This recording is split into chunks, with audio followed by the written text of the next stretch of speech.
নবুয়তের 10ম বছরে রজব মাসে পয়গম্বরের চাচা আবু তালিব দুনিয়া থেকে বিদায় হয়ে যায়। ওই সময়টায় পয়গম্বরের দিলের ভিতরে বড় ব্যথা, দিলের ভিতরে বড় কষ্ট। আরেকটু পিছনের দিকে যদি তাকাই, বলে রাসূলের যে চাচা ছিলেন, এই চাচা 10ম বছরে, নবুয়তের 10ম বছরে কিভাবে ইন্তেকাল করলেন। বলে নবুয়তের যখন 7ম বছর হয়, রাসূল যখন কালেমার দাওয়াত দেন, নবুয়ত প্রাপ্ত হলেন। বাবা, নবুয়ত প্রাপ্ত হওয়ার যখন 7ম বছর, ওই বছর রাসূলের উপরে অত্যাচার নির্যাতন শুরু হয়। বলে নির্যাতনের ধারাটা কেমন? বলে পয়গম্বর আকরাম সাল্লাল্লাহু আলাইহি ওয়াসাল্লাম যখন কালেমার দাওয়াত দেয়, ওই সময়টায় মক্কার যে বড় বড় কাফের বেঈমান মুশরিক বড় বড় যে লিডাররা ছিল, এরা মক্কার ভিতরে তায়েফ জারি করে দিল, মক্কার ভিতরে ঘোষণা করে দিল, বলে অঙ্গীকার করে দিল, মক্কার ভিতরে তারা জারি করে দিল। কি জারি? বলে মুহাম্মদকে যারা সহযোগিতা করবে, চাই সে মুসলমান হোক, চাই সে কাফের হোক, চাই সে মুশরিক হোক, যেই হোক না কেন, বলে মুহাম্মদের সাথে যারা, মুহাম্মদকে যারা সঙ্গী বানাবে, তাদের সাথে আমাদের সম্পর্ক ছিন্ন করা হলো। বলে মুহাম্মদকে যারা, পয়গম্বর মুহাম্মদুর রাসূলুল্লাহ সাল্লাল্লাহু আলাইহি ওয়াসাল্লামকে যারা সঙ্গী বানাবে, চাই সে কাফের হোক, চাই সে মুসলমান হোক, সে যেই ধর্মের অনুসারী হোক না কেন, বলে তার সাথে আমরা বয়কট করলাম। বয়কট? বলে কি বয়কট? বলে তার সাথে আমাদের কোনো কথাবার্তা চলবে না। বলে মুহাম্মদ বা তার অনুসারী যারা, তাদের সাথে আমাদের কোনো সম্পর্ক থাকবে না। বলে কেউ মুহাম্মদের অনুসারীদের কাছে কন্যা দিবে না, বিবাহ দিবে না, বা তাদের কন্যাকে কেউ আমাদের বাড়িতে বিবাহ করায় আনবে না। বলে তাদের সাথে কথাবার্তা বন্ধ। বলে মুহাম্মাদের অনুসারীদের সাথে আমাদের চলাফেরা বন্ধ। বলে তাদের সাথে কেউ বেচা কিনা করবা না, কেনাকাটা করবা না, সব কিছু বন্ধ করে দেওয়া হয়। বলে ওই সময়টাই মুসলমানদের হালাত বড় কত খারাপ। বলে ওই সময়টা পয়গম্বর আরবি সাল্লাল্লাহু আলাইহি ওয়াসাল্লামের সঙ্গী সাথী যারা ছিল, এরা তখন গিরি সংকটের মধ্যে আশ্রয় গ্রহণ করে। ওই সময়টা তারা শিয়ারে আবি তালিবের গিরি সংকটে আশ্রয় গ্রহণ করলো। বলে এই সময়টা ছিল 3 বছর। বলে নবুয়তের 7ম বছর থেকে 10ম বছর পর্যন্ত এরা গিরি সংকটের মধ্যে আবদ্ধ। বলে এদের অবস্থা কেমন ছিল, এদের হালাত কেমন ছিল, এদের অবস্থা কেমন ছিল? বলে এই 3 বছর, চাই সে মুসলমান হোক, চাই সে কাফির হোক, মুহাম্মদুর রাসূলুল্লাহ সাল্লাল্লাহু আলাইহি ওয়াসাল্লামের যারা সঙ্গী হয়েছিল, বলে এই 3 বছর তাদের অবস্থা এমন হয়েছে, বলে নাই তাদের কোনো ভালো কোনো খাবার দাবার ছিল না। বলে এক বেলা খেয়ে দুবেলা না খেয়ে তারা জীবন কাটাইতো। বলে ঠিক মতো খাবার খাইতো না, ক্ষুধার যন্ত্রণায় এই গাছের পাতা পাতা খেয়ে জীবন ধারণ করতো। বলে কাঁচা পাতা খাইতো, গাছের চামড়া খেয়ে জীবন বাঁচাইতো। অনেক সময় উপবাস থেকে জীবন যাপন করেছে। ওরে মুসলমান বন্ধুরা আমার, আপনাদের তো সেই কষ্ট, আমাদের তো সেই কষ্ট, নির্যাতন স্বীকার করা লাগে না। বলে এই 3 বছরের গিরি সংকট থেকে যখন বের হয়ে আসলো, ওই সময়টা আবু তালিবের দৈহিক অবস্থা বড় দুর্বল হয়ে যায়। আবু তালিব বড় দুর্বল হয়ে গেল, শারীরিকভাবে বড় অসুস্থ হয়ে গেল, কোমরটা বাঁকা হয়ে গেল। মৃত্যু যখন চলে আসবে, ওই সময়টা বুঝতে পারলেন পয়গম্বর, আমার চাচা তো দুনিয়া থেকে বিদায় হয়ে যাবে, আমার চাচা তো দুনিয়া থেকে মৃত্যুবরণ করবে। এই বিষয়টা বুঝতে পেরে পয়গম্বর আরবি সাল্লাল্লাহু আলাইহি ওয়াসাল্লাম আবু তালিবের মাথার কাছে গিয়ে চাচাকে ডাক দিয়া বলে, ও চাচা যান, আপনি এবার পড়েন, আপনি একটু কালেমা পড়ে শাহাদা বাক্য পাঠ করে আমার সাথে শাহাদা বাক্য পাঠ করেন। পয়গম্বর আবু তালিবকে ডাক দিয়া বলে, ও চাচা, ইয়া আম্মি কুল লা ইলাহা ইল্লাল্লাহ কালিমাতান শাহাদা কালিমাতান আশহাদু লাকা বিহা ইনদাল্লাহ। ও চাচা যান, আপনি এই শাহাদা বাক্য পাঠ করেন, আমাকে একবার শোনায় দেন। কুল লা ইলাহা ইল্লাল্লাহ, আপনি বলুন লা ইলাহা ইল্লাল্লাহ, যেন এই বাক্যটা যেন আমি শাহাদাত করতে পারি। বলে এই বাক্যটা যেন আল্লাহর কাছে যেন আমি সাক্ষী হতে পারি যে আপনি কালেমা পাঠ করেছেন, আপনি এক আল্লাহর দাসত্ব গ্রহণ করেছিলেন। আবু তালিব ডাক দিয়ে বলে, ভাতিজা মুহাম্মদ, আমি তোমাকে খুশি করার জন্য অবশ্যই এই শাহাদা বাক্য পাঠ করতাম, কিন্তু আমার দিলের ভিতরে বড় ভয়। বলে কিসের ভয়? আমার ইন্তেকালের পর আমার জ্ঞাতি গোষ্ঠী তোমাকে গালিগালাজ করবে, মন্দ করবে, গান মন্দ গালিগালাজ করবে, গেন্দেগি করবে। আমার ইন্তেকালের পর তোমার পরবর্তী প্রজন্মকে গালিগালাজ করবে। বলে শেষ পর্যন্ত ভাতিজার ধর্মকে ত্যাগ করলো, ভাতিজার ধর্ম গ্রহণ করেছে। এইভাবে বারবার তোমাকে যদি গালিগালাজ না করতো তো আমি তোমাকে খুশি করার জন্য এই বাক্যটা পাঠ করতাম। ওই ইন্তেকালের সময় আবু তালিবের মাথার পাশে আরো দুইজন ব্যক্তি বসা ছিল। বলে এক নম্বরে আবু জাহাল বসা ছিল, দুই নম্বরে আবু জাহালের পাশে আরো বসা ছিল আব্দুল্লাহ ইবনে আবি উমাইয়া। বলে এই দুইজন আবু তালিবের পাশে বসে বসে আবু তালিবকে বারবার উত্তেজিত করতেছে, বারবার আবু তালিবকে বলতেছে আতারগাবু আন মিল্লাতে আব্দুল মুত্তালিব, ও আবু তালিব শেষ পর্যন্ত কি আপনি আব্দুল মুত্তালিবের দিন থেকে বের হয়ে গেলেন? ওই সময়টা আব্দুল মুত্তালিবের দিন ছিল। বলে বহু তো পূজা করত, বহু ইবাদত করত, বহু খোদার ইবাদত তারা তখন করত। শেষ পর্যন্ত কি আপনি তাহলে আবু তালিবের ধর্মকে বিদায় করে আপনার ভাতিজার ধর্ম গ্রহণ করলেন? এই বাজান একটু কথাগুলো মনোযোগ দিয়ে বুঝবেন।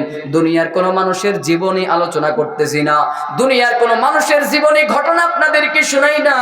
পৃথিবীর মধ্যে সবচেয়ে শ্রেষ্ঠ যেই মানুষটা ছিল, পৃথিবীর বুকে সবচেয়ে সেরা যেই মহামানব, এটা আমার কথা নয়, খ্রিস্টানরাও স্বীকৃতি দেয় মুহাম্মাদুর রাসূলুল্লাহ। বলে পৃথিবীর সবচেয়ে শ্রেষ্ঠ মানুষদের মধ্যে, মনীষীদের মধ্যে তিনিও একজন। হিন্দুরাও স্বীকৃতি দেয় মুহাম্মাদুর রাসূলুল্লাহ পৃথিবীর শ্রেষ্ঠ মনীষীদের মধ্যে তিনিও একজন। বলে সব ধর্মের মানুষের স্বীকৃতি, বলে মুহাম্মাদুর রাসূলুল্লাহ সাল্লাল্লাহু আলাইহি ওয়াসাল্লাম বলে পৃথিবীর শ্রেষ্ঠ মনীষীদের মধ্য থেকে মুহাম্মাদুর রাসূলুল্লাহ অন্যতম একজন। বলে ওই পৃথিবীর শ্রেষ্ঠ মনীষী। আর আমাদের ভাষায় যদি বলি, আমরা মুসলমান ইমানদার যারা, আমরা বিশ্বাস করি বলে আল্লাহ তাআলার পরে যার মাকাম, যার জায়গা, দুনিয়ার সব মাখলুকাতের মধ্যে সবচাইতে দামি যেই মানুষটা, ওই মানুষটা দুনিয়ার আর কেউ নয়, আপনার আমার পয়গম্বর মুহাম্মাদুর রাসূলুল্লাহ।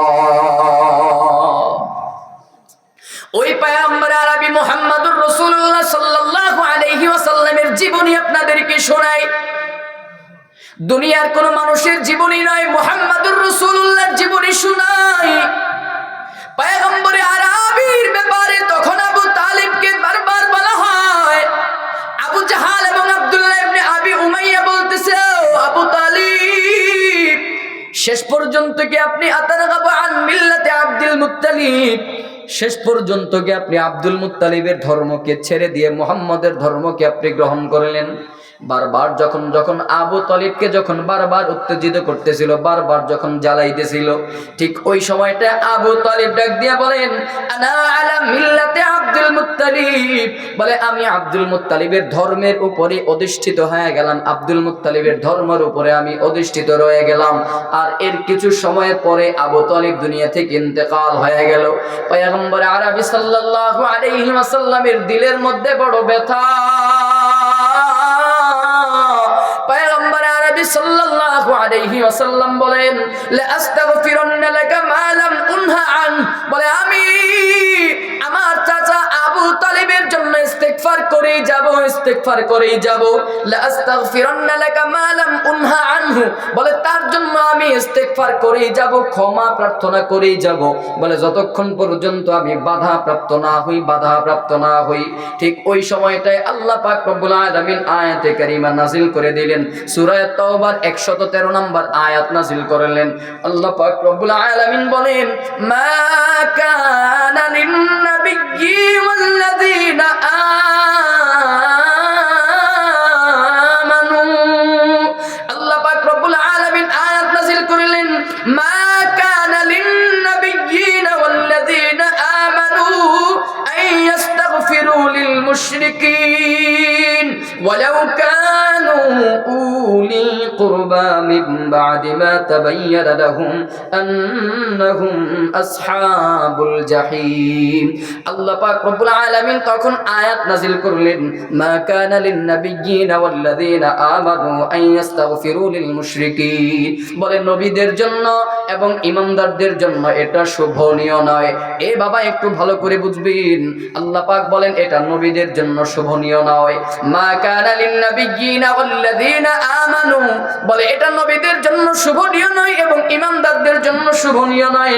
আইয়াস্তাগফিরু লিল মুশরিকিন, যে এরা মুশরিকদের জন্য যারা আল্লাহ ব্যতীত অন্য কারো পূজা করে, অন্য কারো ইবাদত করে, আল্লাহর সঙ্গে যারা শরীক করে, যারা শিরিক করে, বলে এদের ব্যাপারে নবীরা সুপারিশ করবে, ক্ষমা প্রার্থনা করবে, এটা নবীদের জন্য গ্রহণযোগ্য নয়। বলে এটা ঈমানদারদের জন্য শুভনীয় নয়। আল্লাহ পাক বলেন ওয়ালাউ কানু উলি কুরবা মিন বাদি মা তাবায়্যানা লাহুম আন্নাহুম আসহাবুল জাহিম, বলে এই কথা স্পষ্ট হয়ে যাওয়ার পরেও আন্নাহুম আসহাবুল জাহিম, বলে তারা জাহিম, জাহান্নামের অন্তর্ভুক্ত, জাহান্নামের অধিবাসী। বলে মুশরিকরা জাহান্নামের অধিবাসী, এই কথাটা স্পষ্ট হয়ে যাওয়ার পরেও, এই কথাটা সত্যভাবে জানার পরেও তারা মুশরিকদের জন্য দোয়া করবে, তারা মুশরিকদের জন্য ইস্তিগফার করবে, মুশরিকদের জন্য ক্ষমা প্রার্থনা করবে। এটা নবীদের জন্য শুভনীয় নয়, এটা নবীদের জন্য গ্রহণযোগ্য নয়। আল্লাহ পাক রব্বুল আলামিন এই আয়াত নাজিল করে দিলে পয়গম্বরের দিলের মধ্যে বড় ব্যথা। বলে কি জন্য ব্যথা, কি জন্য ব্যথা? বলে যেই পয়গম্বর সাল্লাল্লাহু আলাইহি ওয়াসাল্লাম কালেমার দাওয়াত দিতে গিয়া কষ্ট হয়ে যাচ্ছে বাবা, কষ্ট হয় না তো? তাহলে শেষ করে দেই, মুনাজাত দিয়ে দিই নাকি? কি বলেন? তাহলে থাকবেন তো ইনশাআল্লাহ আর 10টা মিনিট, আর 10 মিনিট ইনশাআল্লাহ। পয়গম্বর আরবি সাল্লাল্লাহু আলাইহি ওয়াসাল্লাম রাসূলের চাচার ইন্তেকাল হয়ে গেল, আবার আল্লাহ তাআলা আয়াত নাযিল করলো যে মুশরিকদের জন্য ক্ষমা প্রার্থনা করা এটা শুভনীয় নয়। এই আয়াত যখন নাযিল হয়ে গেল, পয়গম্বরের দিলের মধ্যে বড় ব্যথা। কি জন্য ব্যথা? বলে যেই চাচা আবু তালিব রাসূলের ঢাল হিসেবে দুনিয়ার মধ্যে ছিলেন, পয়গম্বর আরবি যখন কালেমার দাওয়াত দিতেন, মক্কার বড় বড় মুশরিকরা পয়গম্বরের জন্য শত্রুতা পোষণ করত। মক্কার বড় বড় লিডাররা পয়গম্বরকে কালেমার দাওয়াত দেওয়া থেকে বিরত রাখার জন্য বহু চেষ্টা করেছে। আর ওই বড় বড় মুশরিক লিডারেরা আবু তালিবের জন্য রাসূলের উপরে কোনো আঘাত করতে পারে নাই, কোনো অত্যাচার করতে পারে নাই, পয়গম্বরের উপরে কোনো অত্যাচার করতে পারে নাই, শুধুমাত্র আবু তালিবের জন্য। ওই আবু তালিব দুনিয়াতে পয়গম্বরের জন্য বড় কষ্ট করে গেছেন, দুনিয়ার জমিনে রাসূলের জন্য আবু তালিব বড় যন্ত্রণার শিকার হয়েছে। বলে দুনিয়াতেও তিনি কষ্ট করেছেন, আবার ইন্তেকাল হয়ে গেল, পরে কালেও তাকে জাহান্নামের আগুনের মধ্যে জ্বলতে হবে। এই কারণে রাসূলের দিলের মধ্যে বড় ব্যথা। আল্লাহ পাক তখন আবার আয়াত নাযিল করে দিলেন, রাসূলকে সান্ত্বনা দিয়ে বলেন ও পয়গম্বর, আল্লাহ পাক আয়াত নাযিল করলেন সূরা কাসাসের 56 নম্বর আয়াত। আল্লাহ পাক বলেন ইন্নাকা লা তাহদি মান আহবাবতা ওয়ালাকিন্নাল্লাহ ইয়াহদি মান ইয়াশা ওয়া হুয়া আ'লামু বিল মুহতাদিন।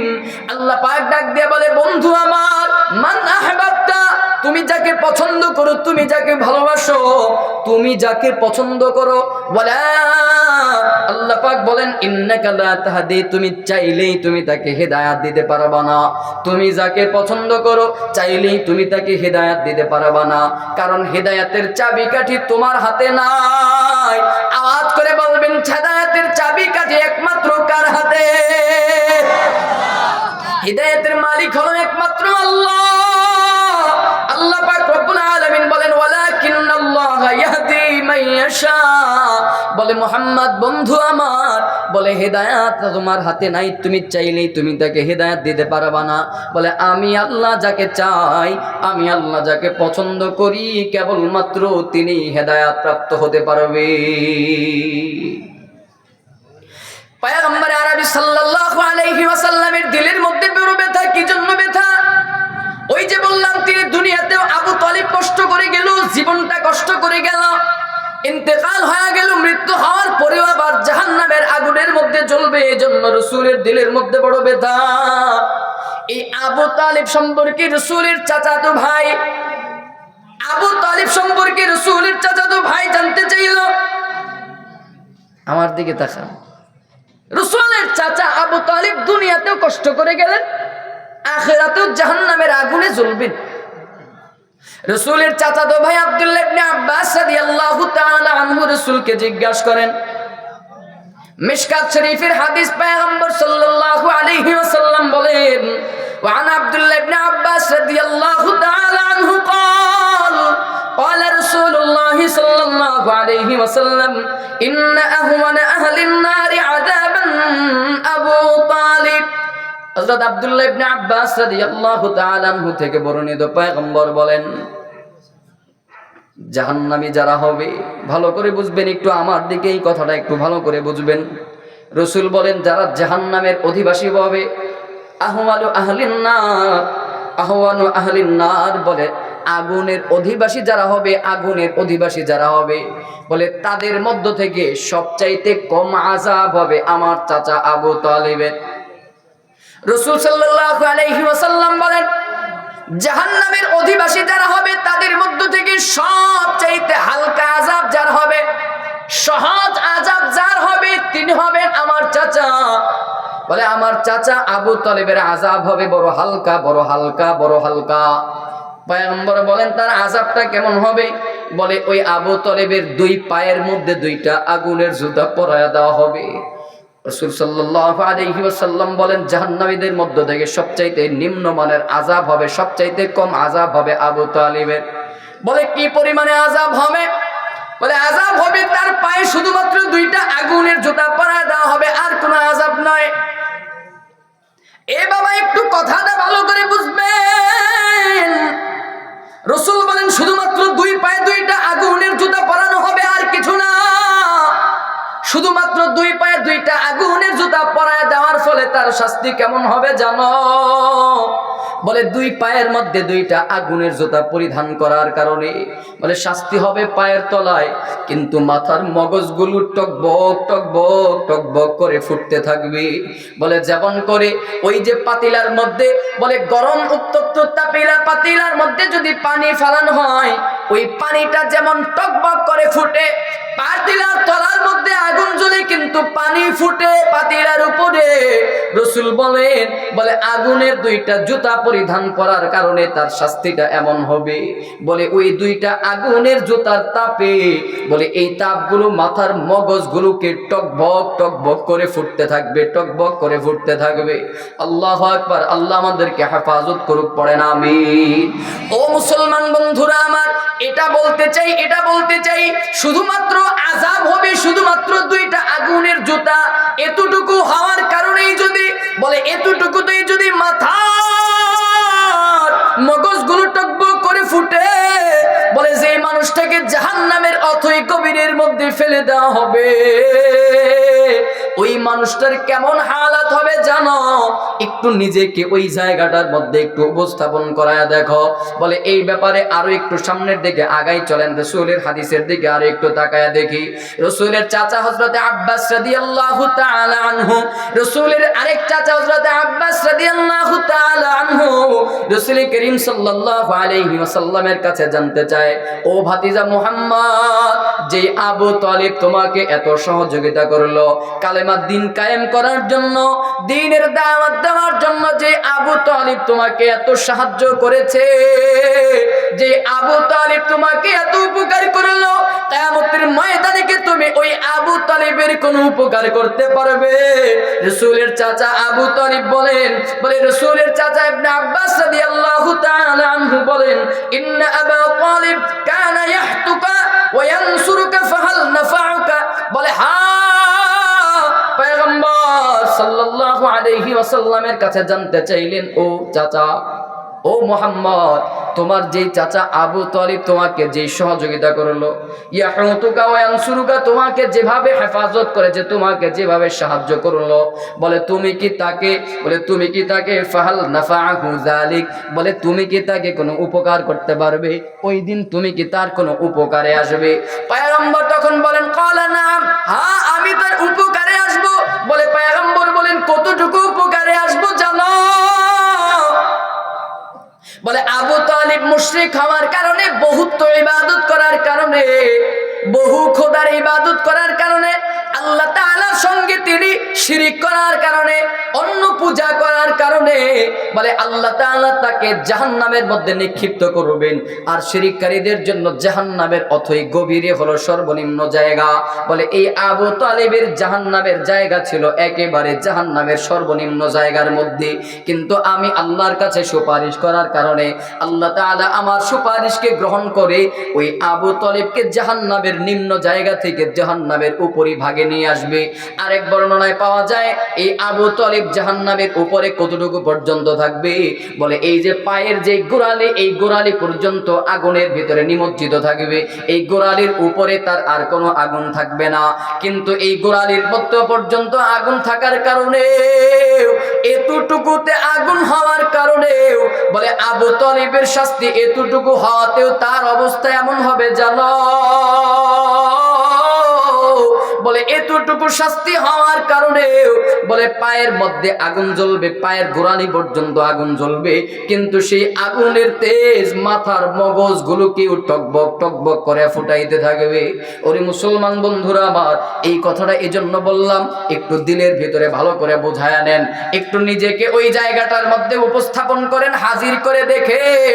বলে মানুষটার পায়ের মধ্যে এক বর্ণনায় পাওয়া গেল বলে পায়ের গোড়ালি পর্যন্ত আগুন, আরেক বর্ণনায় পাওয়া গেল শুধুমাত্র দুইটা আগুনের জুতা পরিধান করা হবে। বলে দুইটা আগুনের জুতার কারণে মাথার মগজগুলো টকবক করে ফুটবে, অথবা পায়ের গোড়ালি পর্যন্ত আগুন হওয়ার কারণে মাথার মগজগুলো ফুটবে। আর আপনাকে আমাকে যদি জাহান্নামের অথই গভীরের মধ্যে দেওয়া হয়, চিন্তা করে দেখো তোমার আর আমার অবস্থা কেমন হবে জানো। ওই জাহান্নামের আগুন সহ্য করার মতো ক্ষমতা কিন্তু কারো নাই।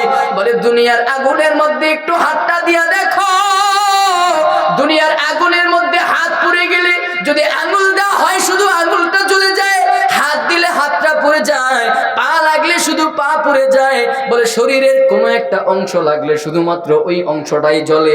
বলে দুনিয়ার আগুনের মধ্যে যদি আঙুল লাগাও তো শুধু আঙুলটাই জ্বলবে, আঙুলটাই পড়বে, আগুনের মধ্যেই ব্যথা লাগবে। হাত লাগলে হাতটাই ব্যথা করবে, অন্য কোনো জায়গায় কিন্তু ব্যথা করবে না। কিন্তু বাবা জাহান্নামের আগুনটা কেমন জানো?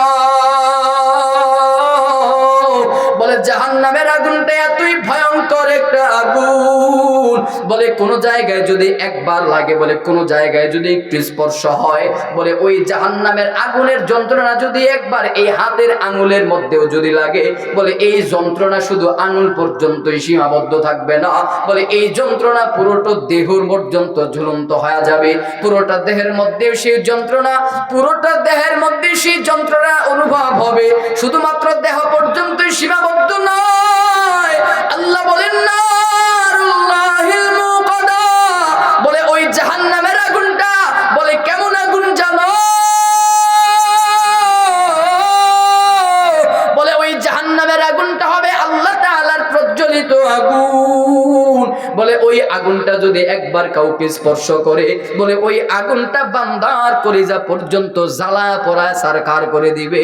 নারুল্লাহিল মুকাদা আল্লাতী তাত্তালিউ আলাল আফইদা, বলে বান্দার কলিজা পর্যন্ত ওই জাহান্নামের আগুন স্পর্শ করবে।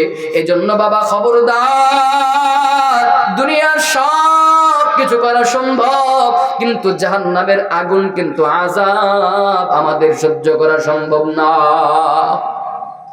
আচ্ছা বলেন তো বাবা, এখানে যারা আছি জাহান্নামের আযাব সহ্য করা কার দ্বারা সম্ভব হবে? সম্ভব? জাহান্নামের আগুনের আযাব সহ্য করা সম্ভব? কে পারবে? একটু হাত তুলে দেখান তো দেখি, কে কে জাহান্নামের আগুন সহ্য করতে পারবে? নাই। জাহান্নামের আগুন কেন?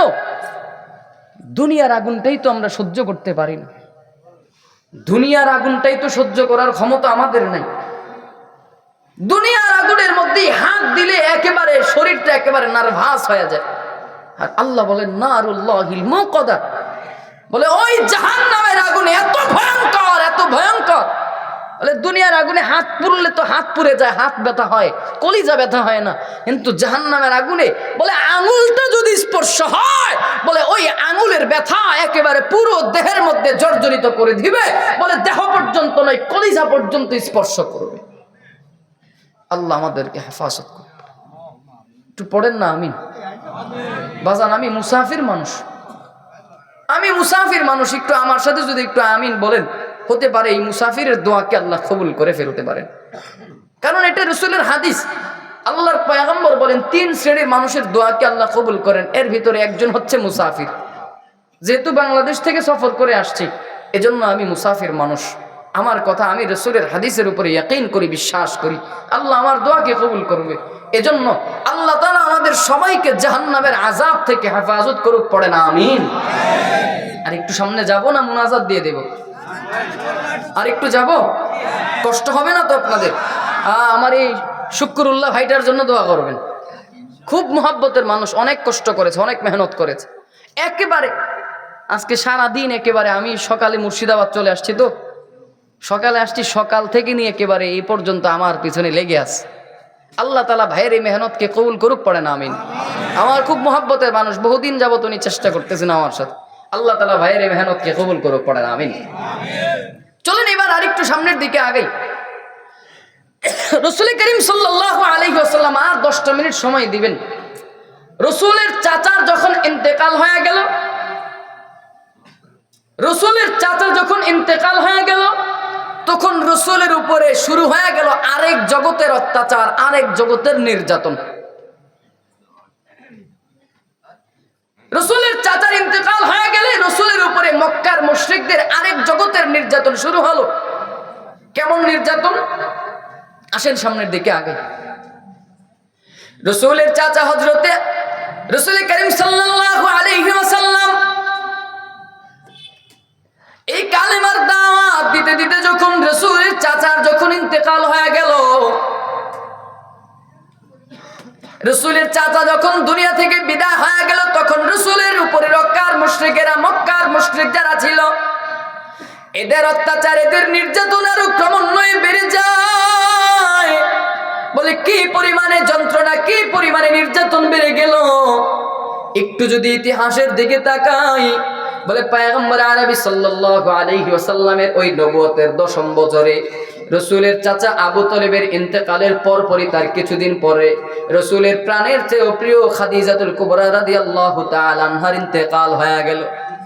কেউ কেউ বলেন খাদিজাতুল কুবরা রাদিয়াল্লাহু তাআলা আনহা রমাদান মাসে ইন্তেকাল করেন, রাসূলের চাচার ইন্তেকালের 3 মাস পর। আবার কেউ কেউ বলেন রাসূলের চাচার ইন্তেকালের ঠিক 3 দিন পরে খাদিজার ইন্তেকাল হয়ে গেল। বলে 2টা বর্ণনায় পাওয়া যায়। বলে আর রাহিকুল মাখতুমের বর্ণনায় পাওয়া যায় 3 মাস পরে, ইবনুল কাইয়্যুম জাওজি রাহমাতুল্লাহর বর্ণনায় পাওয়া যায় 3 দিন পরে। বলে রাসূলের চাচা আবু তালেবের ইন্তেকালের পরে যখন খাদিজাতুল কুবরার ইন্তেকাল হয়ে গেল, ঠিক ওই সময়টা রাসূল এত দুঃখিত, এত কষ্টিত। বলে রাসূলের অবস্থা এমন হয়ে গেল, বলে এই অবস্থাতে রাসূল বড় অসহায় হয়ে গেল। বলে 2 জনই ছিল রাসূলের বড় প্রাণের মানুষ। একজন রাসূলকে কালেমার দাওয়াত দিতে গিয়ে সহযোগিতা করেছেন, আরেকজন রাসূলকে সাহায্য করেছেন অর্থ দিয়ে, ভালোবাসা দিয়ে, মানসিক সাহস দিয়ে। বলে রাসূলের চাচা রাসূলকে শক্তি দিয়ে সাহস দিয়েছিলেন। রাসূলের চাচা আবু তালিব রাসূলকে বিভিন্নভাবে প্রটোকল দিতেন। আর রাসূলের প্রাণের চেয়েও প্রিয় কলিজা সেই খাদিজাতুল কুবরা রাদিয়াল্লাহু তাআলা আনহা রাসূলকে মানসিক শক্তি দিতেন, রাসূলকে অর্থনৈতিক সাহস যোগাইতেন, রাসূলকে স্বীকৃতি দিতেন, রাসূলের প্রতি ভালোবাসা দিতেন, মায়া মমতা দিয়ে রাসূলকে আগলে রেখেছিলেন। বলে এই 2 জন মানুষ যখন দুনিয়া থেকে বিদায় হয়ে গেল, রাসূলের অবস্থা এমন হয়ে গেল, মক্কার মুশরিকেরা এবার সুযোগ পেয়ে গেল। বলে রাসূলকে এবার আঘাত করার জন্য। বলে কেমন আঘাত? বলে এতদিন পর্যন্ত রাসূল কালেমার দাওয়াত দিছে, কেউ রাসূলের উপরে সরাসরি আঘাত করতে পারে নাই, কেউ রাসূলকে সরাসরি আক্রমণ করতে পারে নাই। কিন্তু এই যে রাসূলের চাচা আবু তালেবের ইন্তেকাল হয়ে গেল, এই মক্কার মুশরিকেরা এবার রাসূলের উপরে সরাসরি আঘাত, সরাসরি আক্রমণ শুরু করে দেয়। বলে কেমন আঘাত, কেমন আক্রমণ জানো? বলে রাসূল করিম সাল্লাল্লাহু আলাইহি ওয়াসাল্লাম একদিন মক্কার পাহাড়ি রাস্তা দিয়ে যাইতেছে, এমন একটা সময় নির্বোধ একজন মানুষ রাসূল করিম সাল্লাল্লাহু আলাইহি ওয়াসাল্লামের মাথার মধ্যে মাটি ঢেলে দিল।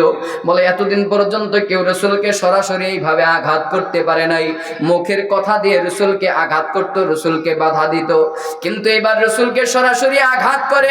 বলে কেমন আঘাত?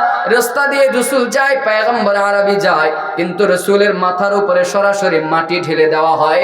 পয়গম্বর ওই মাটি নিয়ে বাড়ির মধ্যে ফিরে আসলেন, গাড়ির ঘরের মধ্যে ফিরে আসলেন। বাড়িতে আসার পরে রাসূলের একজন কন্যা তখন রাসূলকে ধোয়া দেয়, পরিষ্কার করে দেয়, আর চোখের পানি ফালা ফালায় কাঁদে। রাসূলের চোখের পানি, রাসূলের কন্যাও চোখের পানি ফালা ফালায় কাঁদে।